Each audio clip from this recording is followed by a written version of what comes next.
Hey guys, welcome back to my channel. My name is Mike. You guys rocking with me on Mike's Intellectual Corner. On today's history reaction, we're going to be diving back into our History of Russia Part 3. With that being said, we're just going to dive right into it like always. Let's go.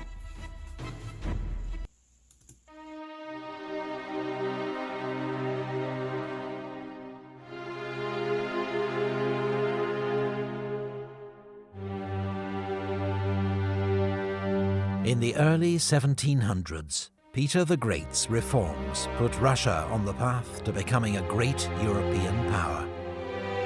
But it was his grandson's German wife, Catherine, who deposed her husband to become Empress of Russia, who oversaw the completion of that transformation. Like Peter, well, unfortunately for Peter III too, he was, I think, raised out west. I think they said in Switzerland or somewhere out there, or in Prussia, one of the two. And he wasn't Russian at heart at all. And he even went so far as just siding with, the freaking Prussians in the middle of a war, I think, you know what I'm saying? So, definitely not good. like Peter, she too would be remembered as the Great.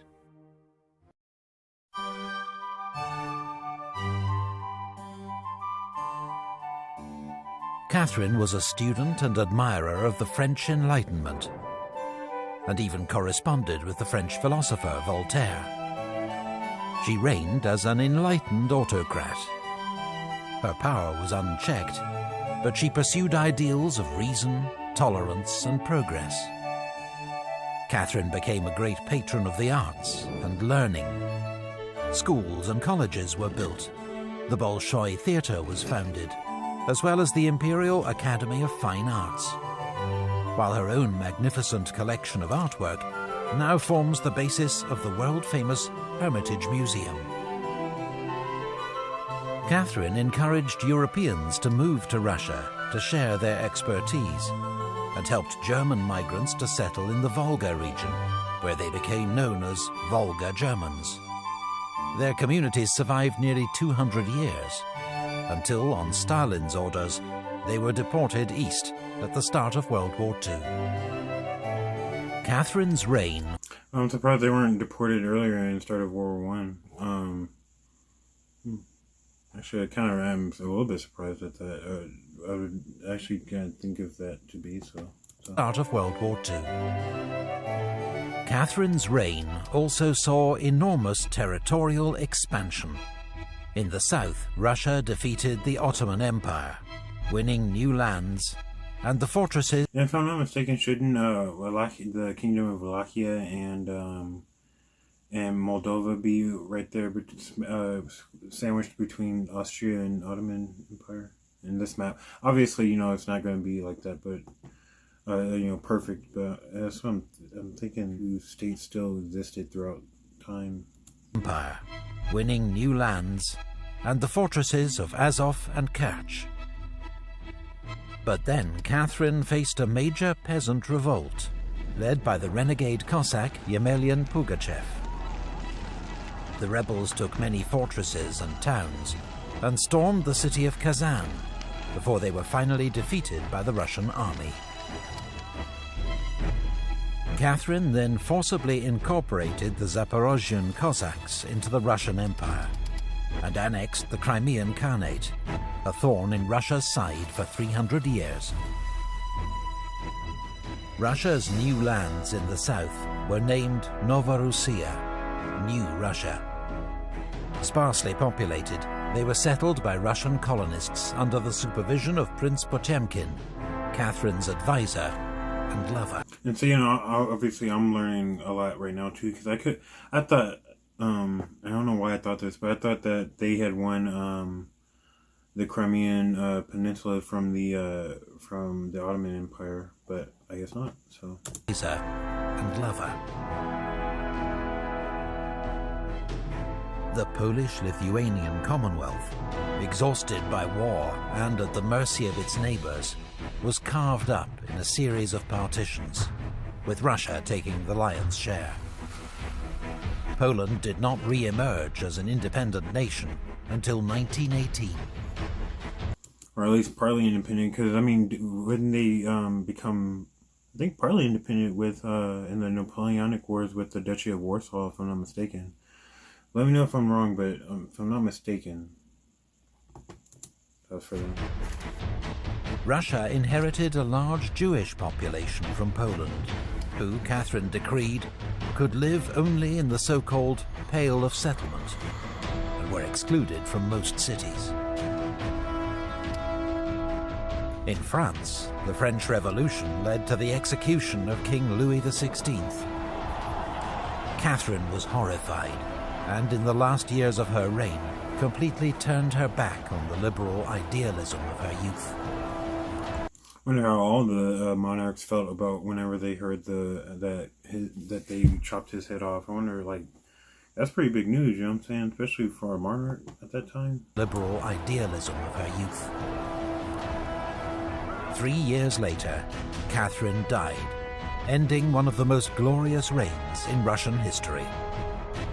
She was succeeded by her son, Paul, a man obsessed by military discipline and detail, and opposed to all his mother's works. Russia joined the coalition of European powers, fighting revolutionary France. Marshal Suvorov, one of Russia's greatest military commanders, won a series of victories against the French in northern Italy. But the wider war was a failure. Meanwhile, Paul's reforms had alienated Russia's army and nobility, and he was murdered in a palace coup. He was succeeded by his 23-year-old son Alexander, who shared his grandmother Catherine's vision for a more modern Russian state.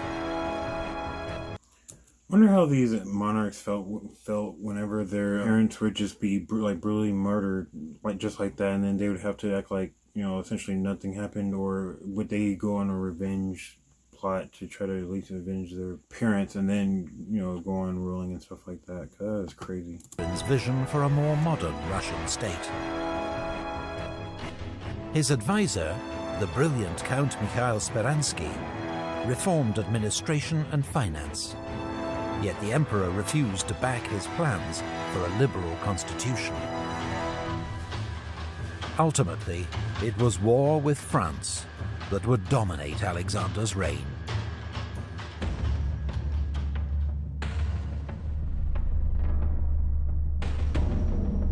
France had a new emperor, Napoleon Bonaparte, who inflicted a series of defeats on Russia and her allies at Austerlitz, Eylau, and Friedland. But at Tilsit in 1807, the two young emperors met and made an alliance. Russia attacked Sweden, annexing Finland, which became an autonomous Grand Duchy within the Russian Empire. But then, in 1812, Napoleon invaded Russia. At Borodino, French and Russian armies clashed in a gigantic battle, one of the bloodiest of the... In fact, if you guys are joining me on my Napoleonic Wars series, I'm pretty sure the Battle of Borodino is my next one, if I'm not mistaken. That'll be coming up after probably like a week or so, but yeah.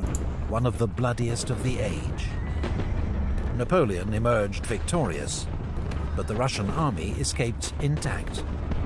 Napoleon occupied Moscow, which was destroyed by fire. And when Alexander refused to negotiate, the French army was forced to make a long retreat through the Russian winter and was annihilated. Napoleon had been dealt a mortal blow, and Russia, alongside Prussia, Austria, and Britain, then led the fight back, which ended in the capture of Paris and Napoleon's abdication. At the Congress of Vienna, as part of the spoils of war, Alexander became King of Poland. Then, with Austria and Prussia, he formed the Holy Alliance, with the aim of preventing further revolutions in Europe. Meanwhile, in the Balkans and Caucasus, Russia had been waging intermittent wars against the Ottoman Empire, Persia, and local tribes. The frontier had been pushed south to incorporate Bessarabia, Circassia, Chechnya, and much of modern Georgia, Dagestan, Azerbaijan, and Armenia. But the peoples of the Caucasus bitterly resisted Russian rule. Russia's attempt to impose its authority on the region led to the Caucasian War, a brutal conflict. Yeah, and fighting there was, I think, still going on up until, like, I want to say the turn of the century, just around like 2000, 1999, 2000, around that. Because, I mean, you had such brutality stuff coming out of there, too. I know you guys heard of that one video, Chechnya, and of the beheading and all that stuff that was going on during those wars with Chechnya and Russia and all that. It's crazy war stuff, but yeah.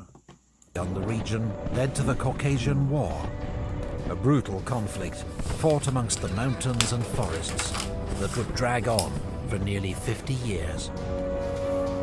Alexander was succeeded by his brother Nicholas, a conservative and reactionary.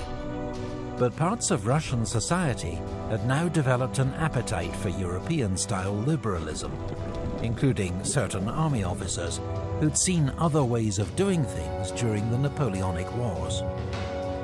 They saw Nicholas as an obstacle, and the new emperor's first challenge would be military revolt. Alright, and if I'm not mistaken, he was also the one who assassinated too.